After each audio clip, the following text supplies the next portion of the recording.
What's going on? I think we are live now. Please let me know if you could hear me out there in the live audience. Doug Cunnington here. We're going to do a Q&A session. I guess it's kind of the Doug Show live, but just the YouTube side. And I'm a couple minutes late. Sorry about that. I was just finishing up a podcast episode with my co-host for my other show, Mile High Fi. So Zach is on. I see that is good to see Zach here. And I think I could hear myself. So that's great.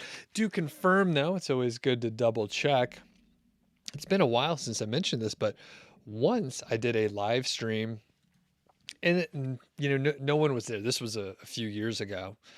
And I just kept moving forward because, that's what you're supposed to do. And then I found out later that the audio wasn't working. So I stopped it and then redid it. So I always check. Errar is here as well. So that's fantastic. Couple quick things I'll get out of the way quickly just to mention them is the Ezoic Top Performer. So the deadline to apply is December 31st. So you just have a couple days. There's a link in the description, but it's the Top Performer from this niche site project, Doug Cunnington YouTube channel community. So basically there's a really good chance that you can win. You can win some merchandise, one of which is Ezoic and Doug Cunnington t-shirt. There'll be a little logo right in this area here. And then the other part, the bigger one, is you can get a bonus in January, 50% of your revenue. All the details and rules that apply are listed in the Ezoic Top Performer submission. Again, the deadline is this Friday, the 31st, and you potentially can win. The other thing that I'll mention really quickly is Odys. That's ODYS, the source for age domains, premium domains. I'll talk about them. And then finally, next week, the first week in January, the start of the year, I'm sending out a 3-part mini course. We call it mini course via email. So just make sure you're on the email list. I have been talking about this. And if you're a fan of the channel, which if you're watching this, you are, you know that I do this about once a quarter or so. So typically it's once a quarter and people get something out of it, even if they've gone through it a couple times. So it'll help you get motivated and kind of focus on what you want to work on for either growing your site or starting a brand new one. So just make sure you're on the email list and you will get the 3-part mini series that comes out January 3rd through the 7th. That's Monday through Friday next week. Okay. And I will answer some questions and maybe tell stories. We'll see how it goes. So the lights are up behind me. It looks nice. Looks nice back there. All right. Oh, we got a nice crew. David, what's going on? It's been a while. Jason, what's happening? Gaz, Faith is here as well. Zach confirms that you can hear. Sharon's on, so it's Adrian and David as well. So thanks for the moderators to help keep the order out there. Christopher from Denmark, awesome. Quasi, what's going on? And then Teak, very good. All right. So one thing I could talk about is the podcast that I recorded yesterday. So I have this other show, Mile High Fi, talk about personal finance, but we did basically like a spoof, kind of a ripoff of Hot Ones, and we ate hot sauce with chicken nuggets. And we had one of our friends, Ray, who has been on our show before, but we also had Pete Adney, Mr. Money Mustache as well. So it was kind of fun. We ate some hot sauces and I wasn't sure. I have a pretty good like spice tolerance. I eat a lot of hot sauces and very hot ones, but I wasn't sure how the rest of the crew was going to be. So I initially was going to like cover all of the nugget in whatever hot sauce it was going to be in. And some of them were like extremely hot. as I was going through, I thought, you know what? I'm not sure how people are going to deal with this. So maybe I'll make it not as spicy. I won't put as much sauce on the hotter sauces. So once it started getting like really hot, it was just like, a couple drops on the nugget. So it was hot, but it wasn't like panic inducing heat. Now, towards the end, I actually put a lot of hot sauce on one of mine. And yeah, I was like drooling. And I mean, I kept hosting the show and everything, but it was a little bit rough. It was very hot. And I think for future shows where we eat hot, spicy things, we will most likely put a little bit more and give people the option to add more. If they're doing really well, we can have them dip a little bit more in there. Okay, so we have some questions now, and feel free to ask. I'm just going to go through and answer some questions. So, Kazi says that you entered your name, but you didn't receive a notification. So if you're already on the email list, you won't receive any further notification. You will get the emails. But if you are new to the email list, welcome. Thank you for signing up. You should get a confirmation then. All right, Christopher says, what do I think about the cookie pop-ups? Do I have it on your site? And do I think it has a relation to SEO? I don't have them on my sites. As a visitor to websites, I hate the cookie pop-ups. And I think, technically, if you're, in the EU, you may have to follow those, some of those rules a little bit more closely. And technically, because I have traffic from the EU, I probably should have like some more notations for cookies, but I don't do anything with the cookies basically at this point in time. So I think I'm fairly low risk because I'm not doing anything with the cookies. So I am probably in okay shape. But personally, as a user, I hate them. And from an SEO standpoint, I think the only relation that the cookie pop-ups would have would be like secondary.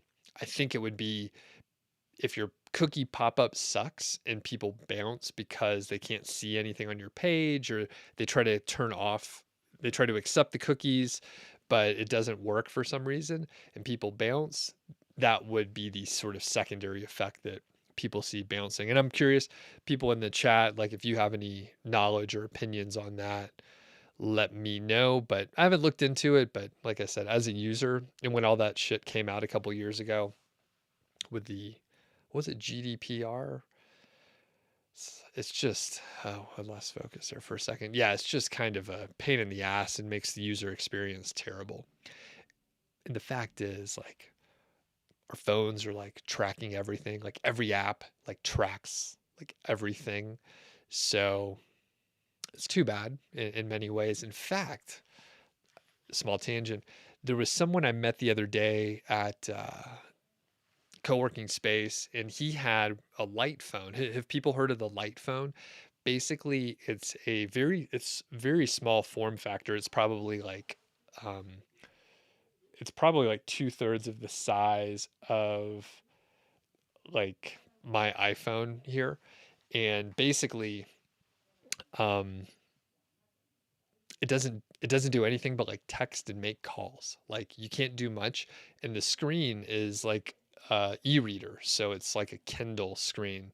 It's very boring to look at. It's monochrome, and you can just use it to make calls and send text messages. So the idea is you could like swap your SIM card out, because if I'm traveling, right, I maybe need to have my airline ticket. I need to be able to get a ride share. I need to do some things, and maybe I need maps.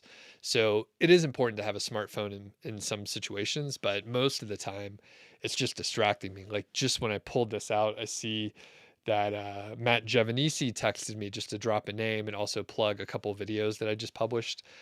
I did teardowns, and I just published them yesterday so that you can see real niche sites that are out there. And these are public sites that like Matt from Money Lab did, like basically shares everything. And then we have, what do we have? Best Roof Box. So Alex Cooper at WP Eagle, you could follow along there. And then Spencer Hawes did Own the Yard. You could follow along at Niche Pursuits. Not only are there blog posts about, some of the sites and information about the analytics and the amount of traffic and keywords and stuff like that. If you check out like Best Roof Box, Alex did like a bunch of videos on it. I interviewed him about it, and there's a lot of content. I'll be doing more of those, and you could just browse around on my channel to see more of them. Next question.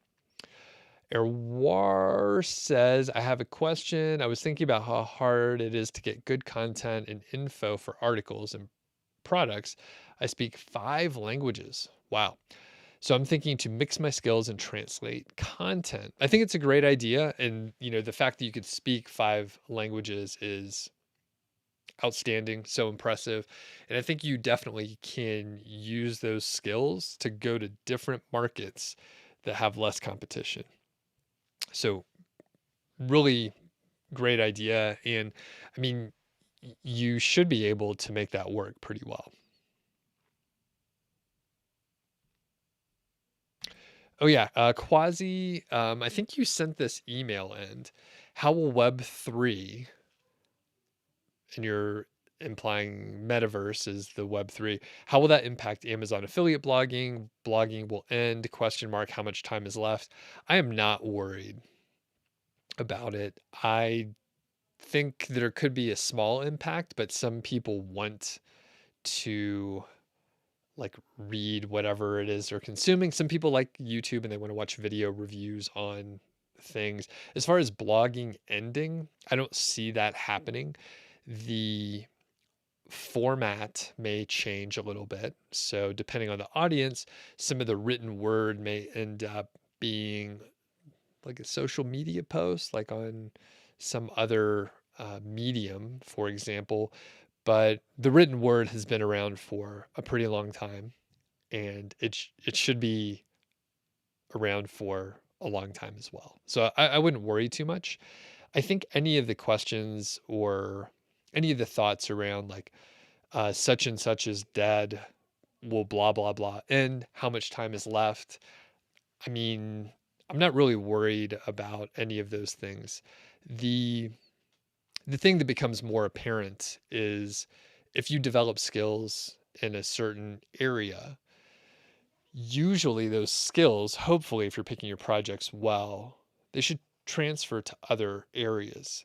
So if you figure out how to start a blog and write content and understand how to do keyword research, or at least understand the topics that your audience is interested in, right? Like for a podcast, you maybe don't really need to do much keyword research because people that are searching for like a way to solve their problem, like how do you stop your toilet from overflowing? They want to read the answer pretty quick. They don't want to listen to a podcast that takes like a little while to download and like, oh, I got to subscribe about how to fix this toilet. So like people just want to like maybe see the answer really quickly. So if you're doing things right and you're understanding how to find topics that people want to read about or learn about in general, and you learn how to communicate, you're in good shape. Now, maybe the format is different for whatever project you choose. Maybe you do a podcast, so you learn how to podcast. Maybe you do video and maybe you learn how to do that. Or maybe you write the content in blog post. But any of those choices, like you've learned a skill that you could apply elsewhere. So I wouldn't worry too much. Pick your projects well and you will learn something. Even if the project doesn't work out, like you'll be able to use that information for you know, and the skills for whatever thing you work on in the future. Hamin says, or Hamin, sorry, I'm pronouncing people's names wrong, but for blogging, which niche is profitable from Bangladesh? Basically, so I always shit on these questions where people ask about a niche, but it happens every week. So I'm experimenting with different stuff. So if people are making money selling something, then that niche could be profitable for you. The advice that we sort of crowdsourced last week was pick something that you're interested in, potentially even passionate about, but at least something that you are interested in learning more about. Things are going to get hard. Everything's not going to be easy. So it's really good if you have some interest in the topic.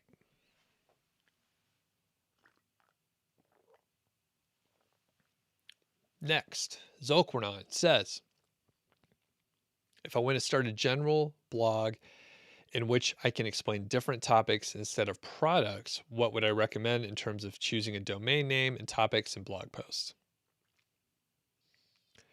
So I will lean on my previous question there and answer my previous answer to the last question. And that is pick something that you're kind of interested in. As far as picking a domain name, I would say pick something brandable so that you can speak about a broad range of topics. So don't find some topic that is fairly narrow and then put that in your domain name and then paint yourself in a corner. Make it more general, like whatever topic area you're thinking of, maybe go up a couple layers to give you the ability to expand in the future. As far as topics and blog posts, I would recommend doing research with a keyword research tool, as well as checking out forums, communities, and other places where people hang out in that niche, in that community, so that you understand the topics they are interested in general, and problems that you can help them solve, and the topics. Again, pick something that either you're interested in or that you know something about. Otherwise, you're going to get bored and it's going to be a little confusing. Laughing Hyena says, which web hosting service would you suggest for starters or newbies? So this, actually, I'll throw in a couple like broad ideas here.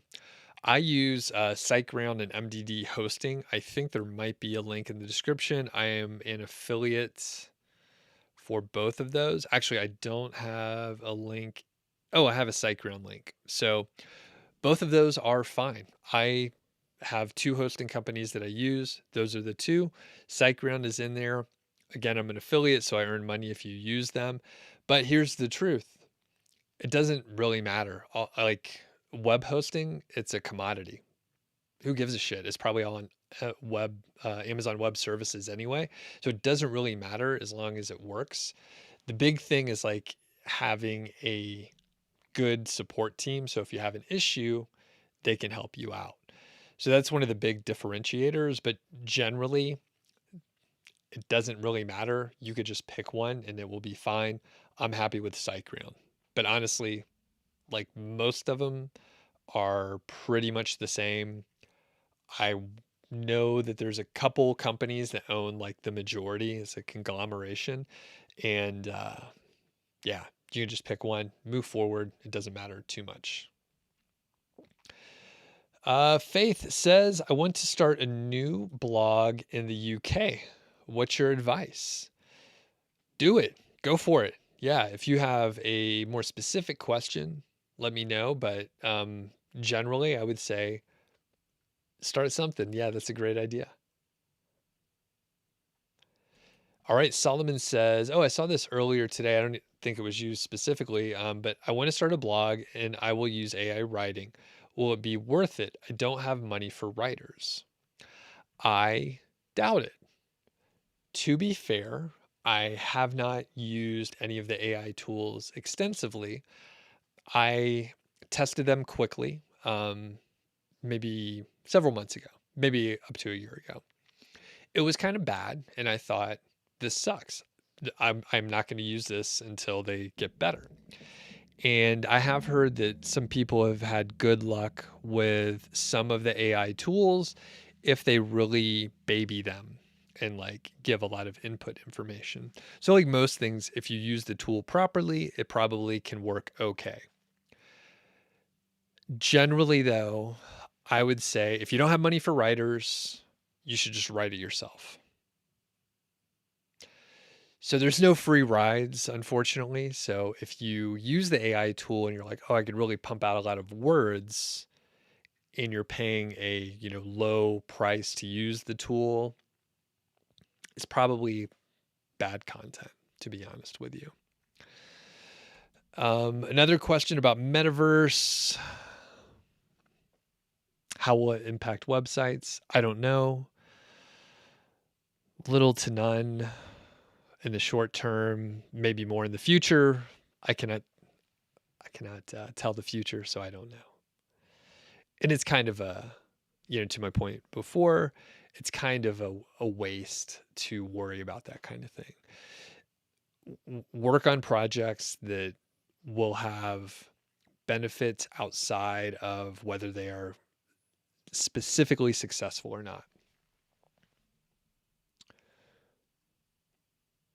All right. Our war says, with translating, there's two ways. I can go with a hot English niche and enter it with a French market, which is not difficult, or get a low niche from the French content and enter English.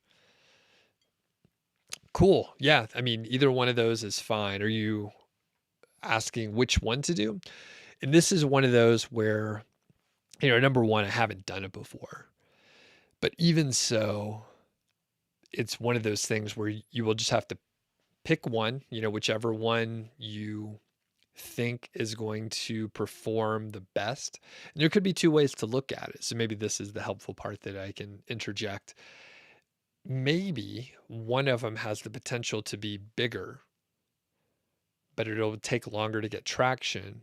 Or maybe going in one of those directions, it will be faster to get traction, but it won't grow as much. So for example, if you get the hot English niche and then go into the French market, you will potentially get traction really quickly, but maybe the market share will be a little bit smaller in general. For me, that's actually what I would choose. I like sort of a lower barrier to entry and then, maybe a little bit of a smaller market size in general. That's just me. I'm not a big dreamer. So I know some of my friends and some people I know, they're like, oh, I want to have, a 8-figure company or something like that. I don't want to have an 8-figure company. That's crazy. It's too much stress. I think that's what you're asking. Oh, Ariel's on. What's going on? And Solomon says, don't worry about the metaverse. And Zach will say, metaverse will kill blogging the same way voice search, VR, AR, and social is killing blogging. Every year we hear that blogging has died. Long live blogging. Yeah, exactly. Great point. Like, YouTube is huge and it's a giant search engine. There's a crazy amount of content and people still read blogs and people still spend a lot of time on content marketing. People read stuff just generally. So there could be a shift, but there's still people that read. And depending on your market, you may actually want people that read versus just watch, quick cat videos, or dog videos. I saw, really good one the other day. Good holiday spoofs on I don't do much social media as a producer. As a consumer, I will watch a decent amount of Instagram, and they did, it was I think it was a spoof on Love Actually with border collies. So it was, holding the cardboard signs. I think it was Love Actually. Yeah, the cardboard signs out in front of the door in the snow, and it was like border collies. It was awesome.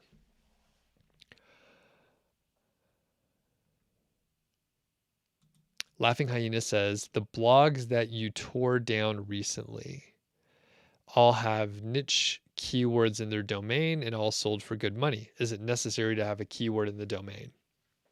No, it's not.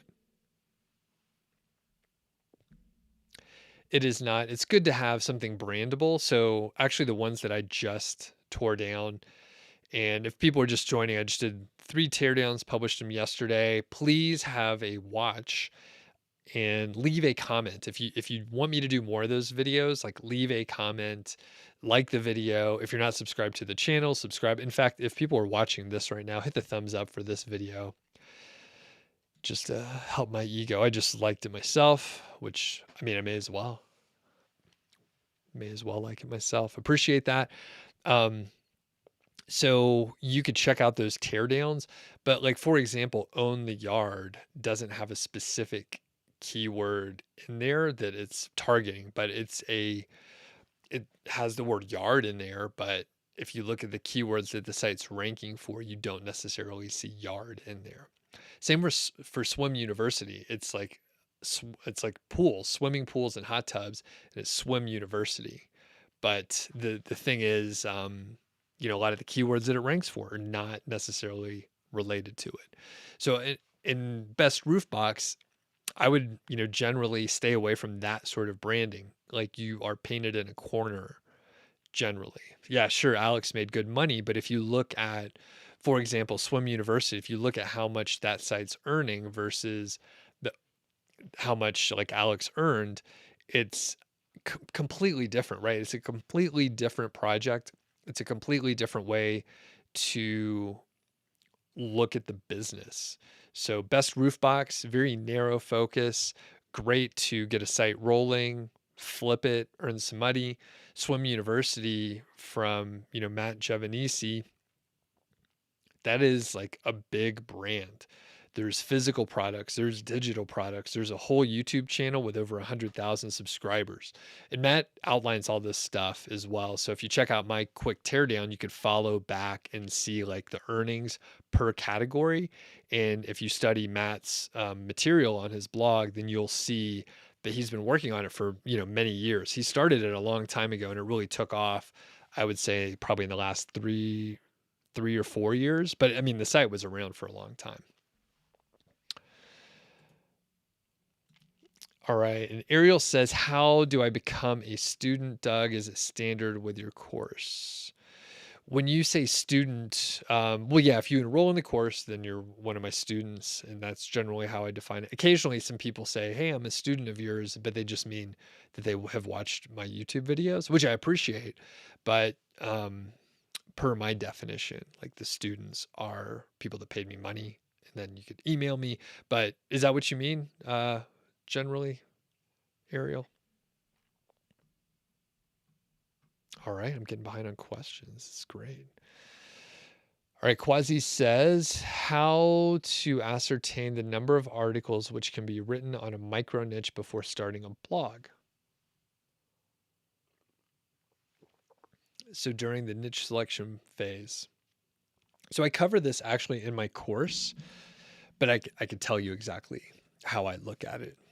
So basically, if you could find like 15 or 20 KGR type terms, and then each one of those KGR type terms will probably have like a parent term associated with them that are fairly big, you can probably write hundreds of articles. So you're mentioning like you love basketball, but it doesn't have many products. But the thing is, if you start looking for especially informational topics about, a sport, you could come up with hundreds of questions. So the fact is, even small topic areas or micro niches you used here, you could come up with hundreds of articles. And it could be something like, um, can I can I be a power forward if I'm only 5 foot tall? And then you could answer that. Dumb keyword there, but there could be questions like that. Maybe shoe related. Can I wear running shoes while playing basketball? Or will basketball shoes mark up hardwood floors or something like that, right? There's so many questions that you can come up with when you start digging in.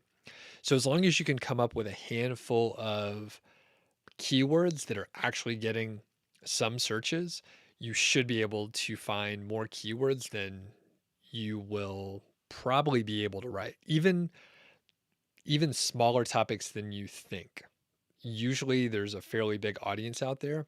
And you could look for evidence around this, like communities that are in forums, or maybe you can do the research and figure out that they're mostly on Instagram or they're mostly on TikTok, but there's an audience there.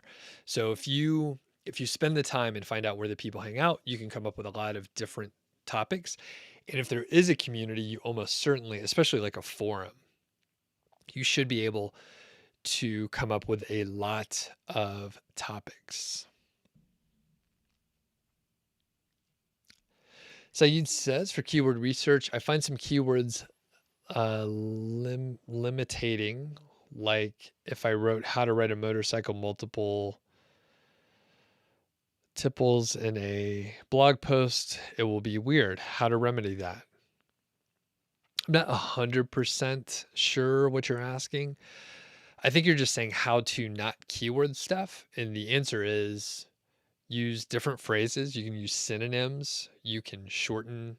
You can say like riding a bike or riding in general, but just don't use it too often. It's as simple as that.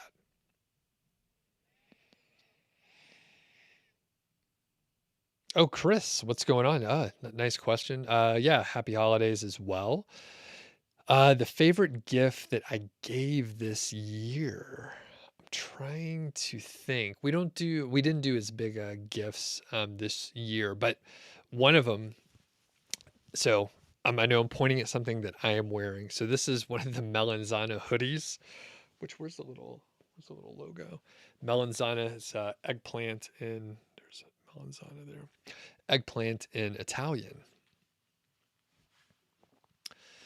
And we went on Black Friday, and I got a couple hoodies, and my wife got a couple as well. So we drove out to Leadville, and technically, like we got them for ourselves, but technically we gave them to each other. So yeah, I'm wearing one right now, and I have. You may have seen these. I've worn them a few times, but I got this red fuzzy one that's really warm. It's a very bright red, so it was festive, and I've been wearing it all season long. What about you, Chris? Oh, and Amelia's on. Shout out to Amelia. Interviewed her a few times. Definitely check out her channel out there if you haven't. All right. Zolquarnon says that you are getting an error message in Ezoic. So what shall I do? So the answer is you should contact their support. So Ezoic is a sponsor of these live streams. They're fantastic. But I am not a support representative in any capacity, so you should contact them and they can help you specifically. So if you have any trouble, getting support, definitely let me know. I can put you in touch with the right people, but I myself cannot offer any support.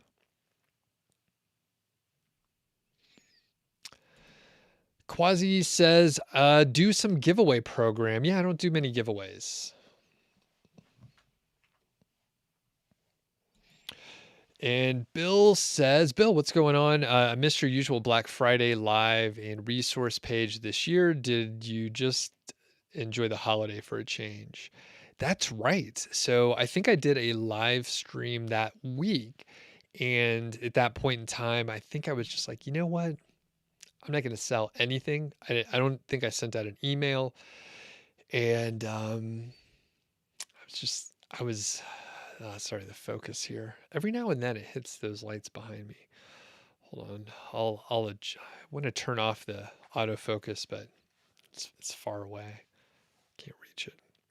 So yeah, I just enjoyed it, and I was thinking, hey, if people want to buy stuff, buy it if you need it, and then if you don't need it, don't buy it. So if you can get a good sale, but I didn't want to like add to the pressure. I started getting emails for Black Friday in the beginning of November, so I kind of hit the cap of like consumerism and such, and I was like, I don't really care. And some of the products, honestly, some of the products they're kind of cheap. So for me to sell something and I'm like, oh, I could earn like a few $100s or something, but like maybe the people that are buying the products don't need them. I was like, you know what? I'm out. I don't really care. So, and I mean, that said, it's, if people needed to buy things, fantastic. But I just felt sort of, I felt a little bit of a responsibility to not pressure people to buy stuff that they don't need. And, Quasi was like, hey, you should do a giveaway. I don't discount my products or anything like that. I rarely do giveaways. I thought about earlier this year, contest was a thing that I was going to look more into.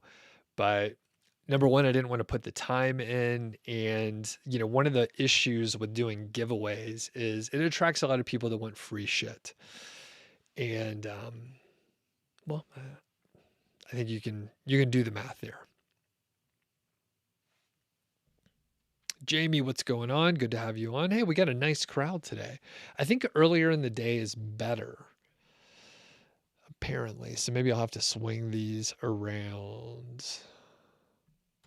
All right, Adrian says you love the teardowns. Definitely do more. Cool. 15 to 20 minutes will do it. Okay, cool.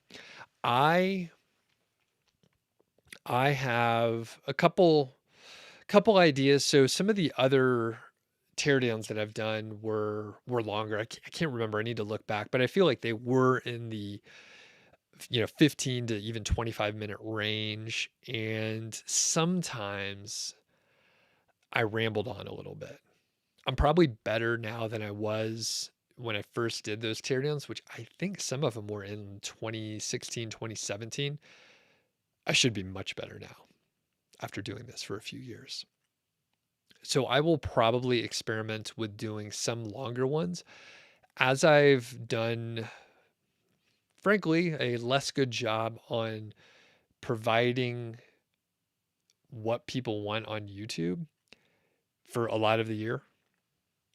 In the last little bit, I have been doing shorter interviews and shorter videos, usually around 10 minutes, and those have done remarkably better. So I am erring on the side of shorter at this point in time, and I'm going to at least do enough to get some data out there on that length of video. So I am intentionally aiming for about 10 minutes, something like that. And I will probably test out some longer form ones, but it is tougher to keep people on for that long. And I have been doing them in one take, and it's harder to not fuck up in 15 to 20 minutes than 10. And even you may notice if you watch the videos, you might notice that there's a quick edit here or there because I goofed up or talked myself into a circle. It does happen occasionally. So there's some logistic type things going on, but also I am thinking about, well, my voice is going away. I am thinking about what people want to watch, and sometimes it's easier to get someone to watch. This is how I am. So I'm thinking about my own viewing habits. It's easier for me to watch like a few videos that are 8 minutes long or 10 minutes versus one video that's 25 minutes.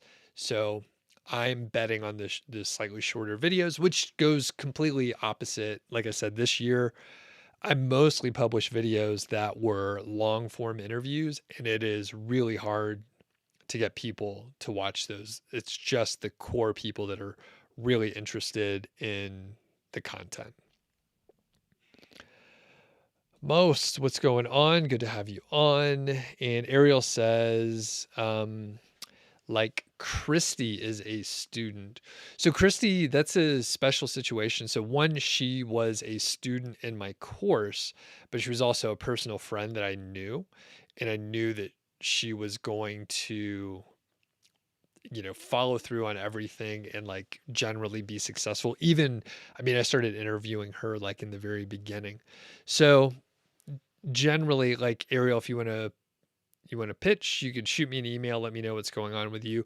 I was going to do a full case study with Andra, but if you only watch on YouTube, you don't know this, but Andra bailed from the case study. So we've had some things set up, had a couple sessions, and then she realized it was going to be too much work and could not do it. So she bailed out.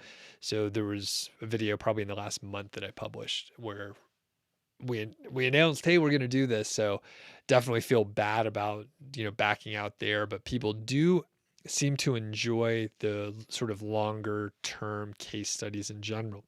So I'm going to take a very quick little break so I can let my voice rest here. And I think I can pull this up. It's going to take me a second here. I got a clip from the good folks over at Odys. If I could just find the video. This is sorted in the wrong way. We'll get to it though, folks. No one worry. Here we go. All right, so this is from Odys.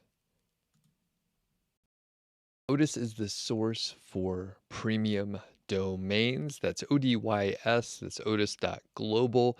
And today, the featured domain is something, well, near and dear to my heart, and that's food trucks. This website, this domain is called trucklandia.com, and it has this pretty sweet burger logo.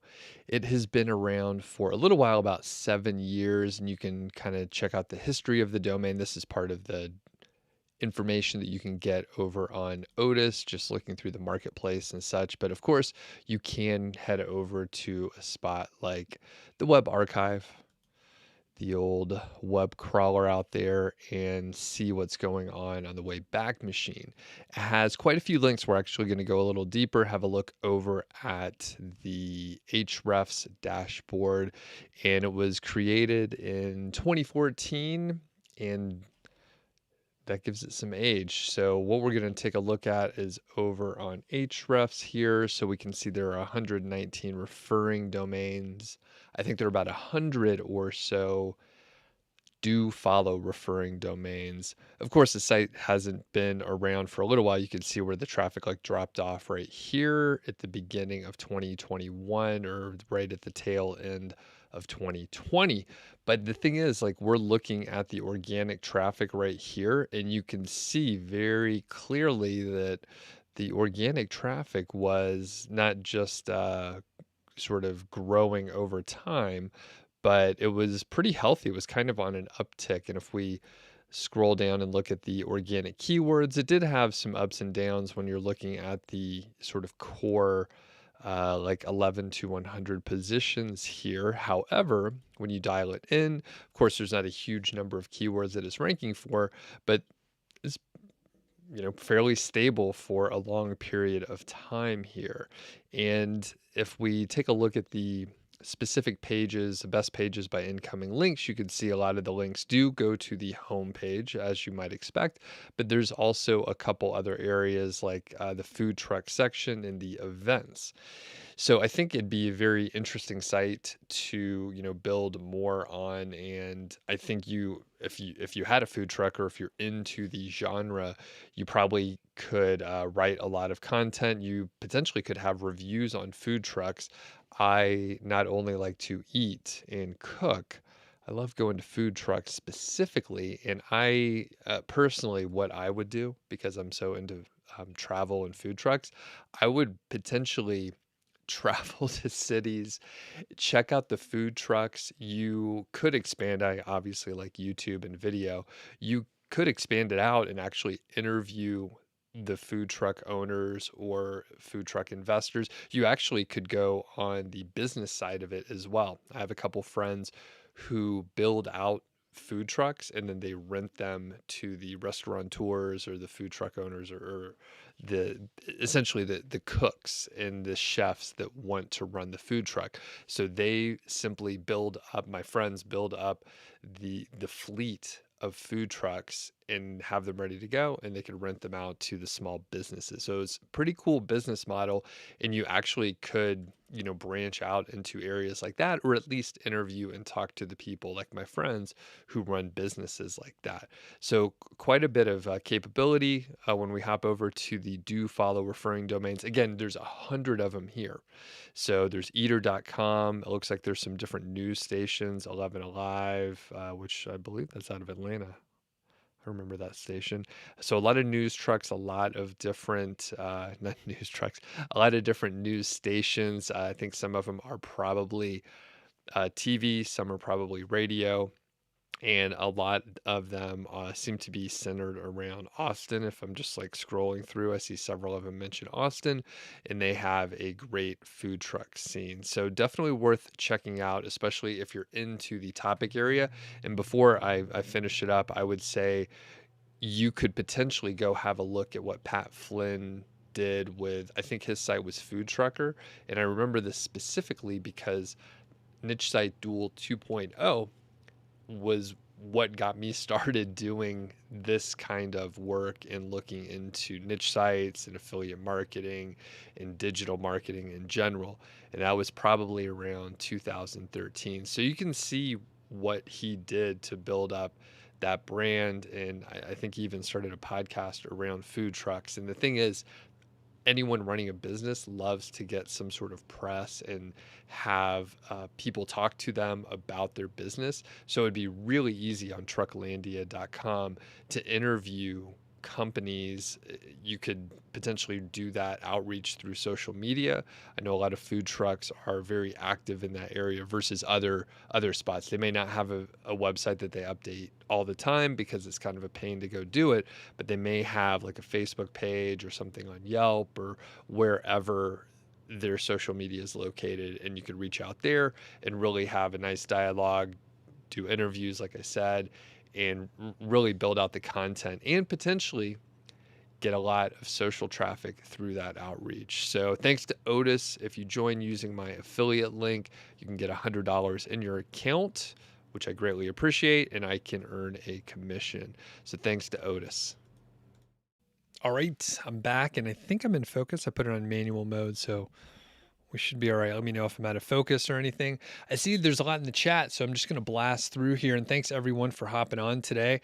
Someone mentioned that folks are on vacation, so maybe that's why there's a lot of people on. I put it in the email that I sent out this morning, and it's a different time of day. And apparently Amelia is going live later today, so look out for that.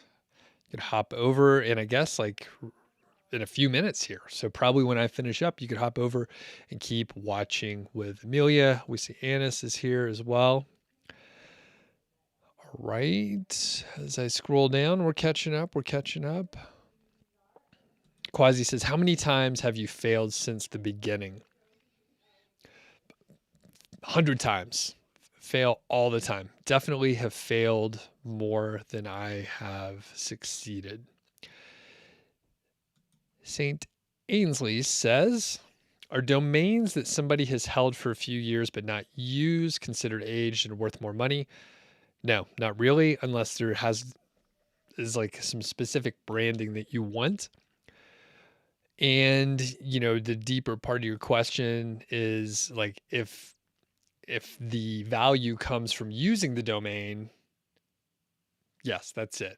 Using the domain and like getting some backlinks, potentially, having things that are indexed, like URLs that are indexed, that is a good thing as well. If it got traffic and it got links, that's important. And there's a link there to Amelia's channel that'll be in the chat so people can get to it. Thanks, Adrian, for posting that. And Hot Wing says the attention span is getting shorter, and the longer takes are for the subscribers, and the short takes are for the YouTube algorithm. Correct. Yep. And actually, I was going to say like these live streams, I mentioned it last week, but generally, the live streams do not bring in new subscribers. They don't have an evergreen component generally, and it's mostly for the subscribers. Chris mentions that you love the interview with Shauna from March, and you answered a few questions about age domains with index backlinks. Perfect. Yeah, that was a kind of a technical one, very, very kind of detailed, I guess. SM says, great to catch the live stream. So doing the KGR for the first 50 articles. Now, do we target more competitive keywords or keep going after the KGRs? Totally up to you. Usually, I would say it depends on how competitive the niche is in general and then the kind of traction that you're getting. If you're in a very low competition niche and you get traction right away with the first 50 articles and say it took you 6 months to go through that process, you potentially can branch out. I would say, go ahead and start testing more competitive keywords after you get done. And if you have more KGR terms, keep those in the mix, but you can go ahead and start mixing in other keywords if you want to. There's no set way to do it, by the way. Soren, what's up? No beer today. No, it's a little earlier in the day. When I started this, it was 11:30, and I'm going to work out and go to the gym after this. So no beer today. You are having a Danish Christmas bock. That sounds awesome.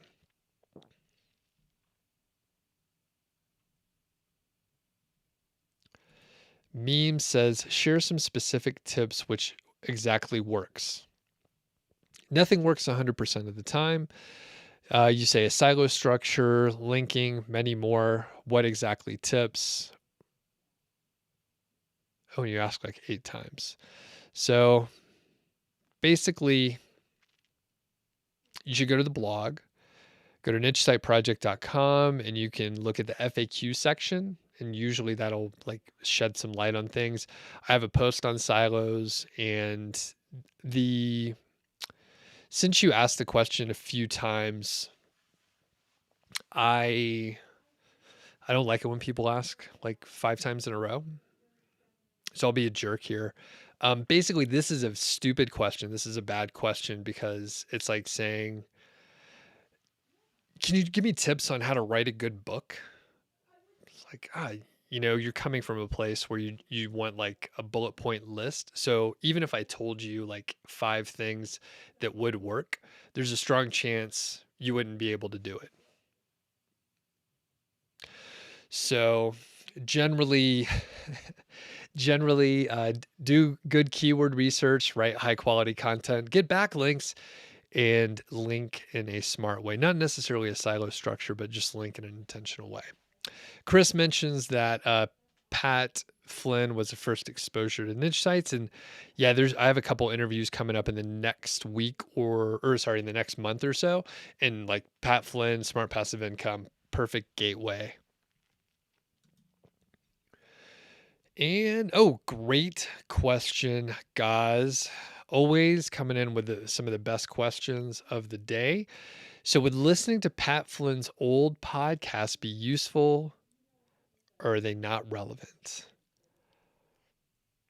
If you are listening to some of the ones that are specifically actionable, they are probably not relevant. So for example, and I referenced this a few times, the thing is, I used Pat Flynn's, Ultimate Guide to Link Building that was written in like 2010 or something. I used it in 2013, and basically it was kind of working for a few months, and then all my sites got penalized. And if you tried to use the same tactics that he was talking about 7 years ago, they basically wouldn't work.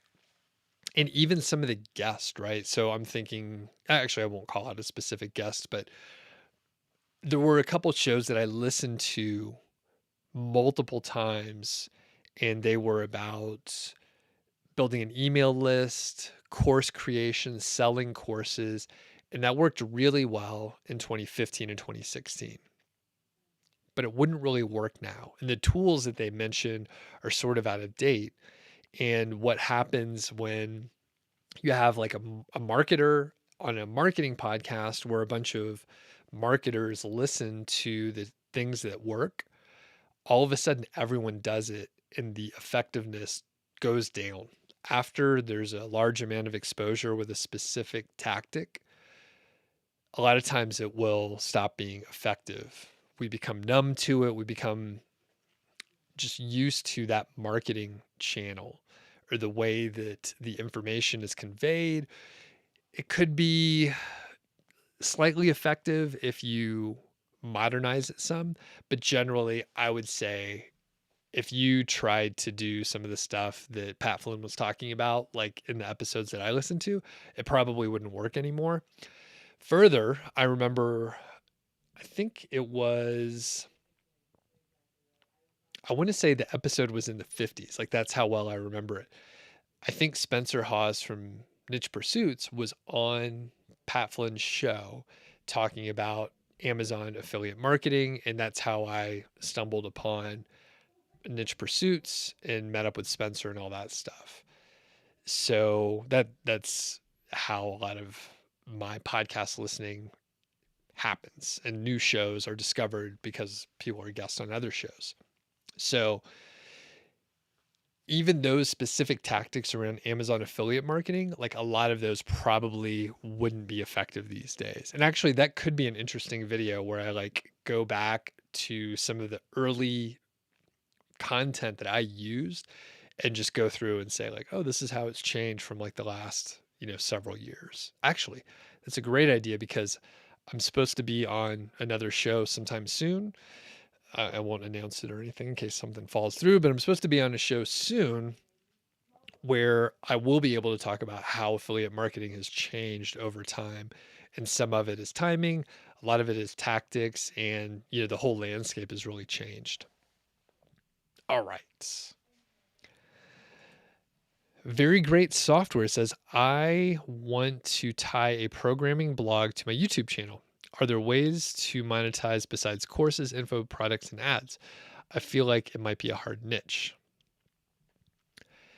I think you nailed it. So courses, info, products, and ads, those are all good. I was going to say it could be competitive, right? But if you're good at presenting the information in a way that's extremely useful that people can use, then it's probably a great one to go after. And the thing is, like, you named like the best ways to monetize it. So like, that's what you should do. And the other part is you will probably earn so much more with courses or referring people as an affiliate to other courses. Like the ads could be valuable, but like you'll earn so much more from selling products. So, and Brianne says, that's why you love watching the show. I think it's because I said it was a bad question.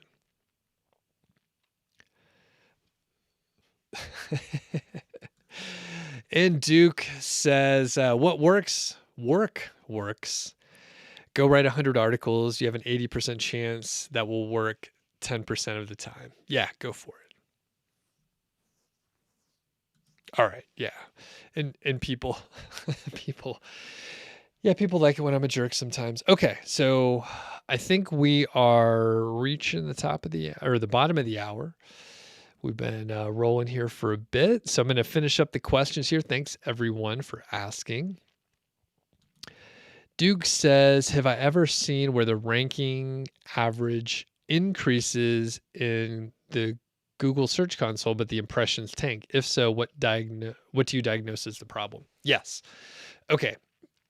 Basically, you are not ranking for as many terms. So the ones that you are ranking for, you're ranking higher. I'm curious, for those pages or queries, are you getting more clicks or traffic? What did the CTR do? So as far as the problem, it may be that, I described probably what is happening. As far as the problem, it may or may not be a problem. It might be that Google is doing better at placing your pages where it's most relevant, and it's not ranking at all or not as well for things that are not as relevant. So it could be a good thing. It could be a bad thing. Bill says, if I started a new site, would you spend 1,000 to 3,000 on buying a pre-made site or on outsourcing and building the site from scratch? I would probably build from scratch. Generally, I'm an affiliate for the companies. I often shit on the product, right? So here's why. And I had the opportunity to create service businesses like this and have essentially a productized service. It's a very profitable way to do things. And if I'm thinking about this like a business person who wants to maximize profits and, make some money, set things up like an assembly line, I'd find a handful of niches, and then I'd find a handful of keywords, and then I'd hire writers to do just good enough to populate the site with some amount of content. And I would use the same theme over and over again, and I would turn it into an assembly line.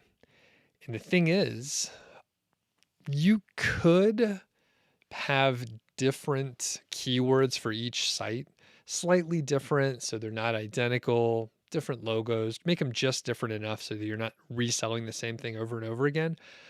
But basically, I could come up with 10 niches, come up with, 500 keywords for each one of them, publish 30 articles on each one of them, and then sell them and make a shitload of money. Where basically I did the prep. I found some keywords, found a handful of them. Hell, you could go download them from my example post, the Amazon affiliate example post. There's a bunch of keywords there. You could just filter on the best of, throw it together, sell them, and then people are thinking that they're taking a shortcut. Now, I simplified things a little bit, and I described what someone would do if they didn't care if the sites were successful. Now, the sites that, or the companies that I work with that do build and sell done for you sites, they want to have repeat customers.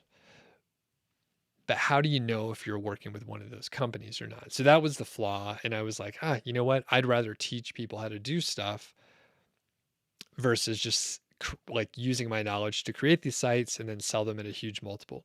I could probably create, if I pulled a team together and optimized things, I could probably build a site for like $500 and then maybe sell it for like 1,500 or 2,000, something like that. I don't know what they're going for these days. Depending on how much content is on there, maybe I could sell it for like, even more. I don't know. So anyway, I would build the site from scratch. Long answer, build it from scratch. And that's why I'm a bad affiliate in some cases.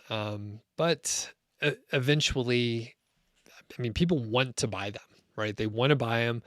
There are case studies where people work at those sites out and it works in the long run. All right. Roy says, ads and affiliate content. What's my opinion? I'm at around 6,500 page views a month and make a decent amount, but you're leaving money on the table by not having ads. I would test it. Sometimes people find that their conversion rate generally stays the same and they just earn more money. So I would test it and make sure that you have like a clear delineation on when you put the ads on and for what posts that you put the ads on. If you find that maybe one of your post that gets a lot of traffic and actually sells a lot of a product that, and you could sort of trace it back that it's selling from that specific post, maybe you don't put ads on that specific post, or maybe you reduce the number of ads on that post, but you still have some ads. Now, you never know until you test, and you may have a niche where, you end up being able to put ads and it doesn't impact things at all, or vice versa. So you got to test it for yourself. Okay. And Duke says the click-through rate went down and the clicks also went down. So, and just to be clear, the average ranking increases, but the impressions go down. So in that case, it sounds like maybe you dropped a lot or a lot of the terms that were ranking dropped. So the ones that remained were pretty high. And so that tells me that was probably long tail keywords. Interesting question. So I'm not sure. I think the times that I've seen this, it was more, I don't think I did anything to solve the problem. And the time that I saw it, traffic actually went up. So the number of impressions, yeah, basically things were ranking better, click-through rate went up, and generally it was a positive thing, and Google just sort of narrowed down what I was trying to rank for. It has been a while, but I know what you're talking about. All right, and Atufa says, do the live sessions earlier in the day. Okay, I may be able to do that. I'll see how the schedule works out. I haven't figured it out. I did move from Wednesdays to Tuesdays, and then today I shifted it, or this week I shifted it to Wednesday. But I'll have to see how my schedule works out and when I want to do it. Laughing Hyena, you want to know more about the course? Yes, it's beginner friendly. Enrollment opens in like early January, so you can get more information then. There's actually a lot of information. If you just search for multi-profit site, you should be able to find information. And the cost is there's a monthly payment plan if you want, but generally it's like around $500 to $2,000 depending on if you get coaching or anything like that. So you can check it out, and enrollment is not always open. It will open in January though. Chris says you're searching GoDaddy auctions and you find the most backlinks are shady and explicit. Any idea how that happens? You're avoiding and you assume Google will punish it. Yeah, so just spammers buy those domains and then they abuse them and, use everything they can out of them until they stop working, and then they they end up being used for spam. So yeah, they're no good, and a lot of the expired domains or domains that potentially have good metrics are actually not going to be usable in general.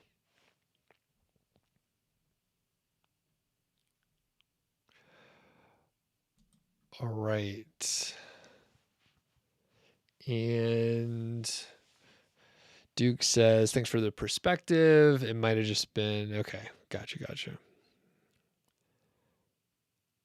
All right. So as we finish up here, I'm going to jet. So Charlie's on from Passive Priority. Be sure to check out the channel and check out the interviews I've done with Charlie. Jamie says, any new tools on the radar that I am testing out or that I am testing out?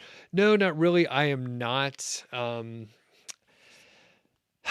I haven't been testing out many new things lately. However, I do have an interview coming out with Monica Lint coming up in the next few weeks. It's very good.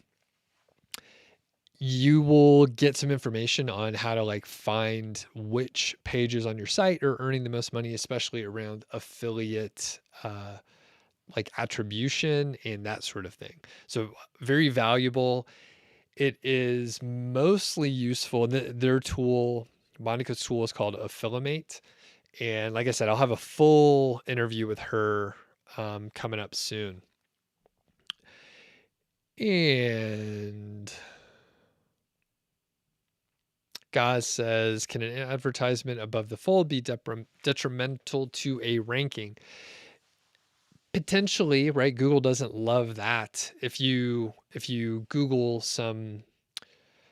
if you try to find some news, I think you'll probably find an algorithm update where Google was like, we don't want to have ads above the fold and stuff like that. And that kind of rings a bell. But again, thinking from the secondary effect, if you land on a site and there's like a big, huge ad and you can't read the content, you may bounce, right? Like I've definitely got to a site and I could tell right away that I don't want to try to sort my way through all their ads. But look it up, guys. It could be a thing to look out for. Yep. And Charlie says you just hit 140,000 sessions in the last 30 days. So we should definitely do an update here coming up. That'll be a great one. Oh yeah. And every time you speak with me, the site grows and I'm the lucky charm. Nice. Hopefully that works out for everybody. All right. I'm in a jet, so people check out Amelia's live stream. Maybe I'll bounce over there really quickly. And thanks for joining today. Be sure you sign up for the email list. We got the 3-part mini course coming out next week, so you don't want to miss out on that.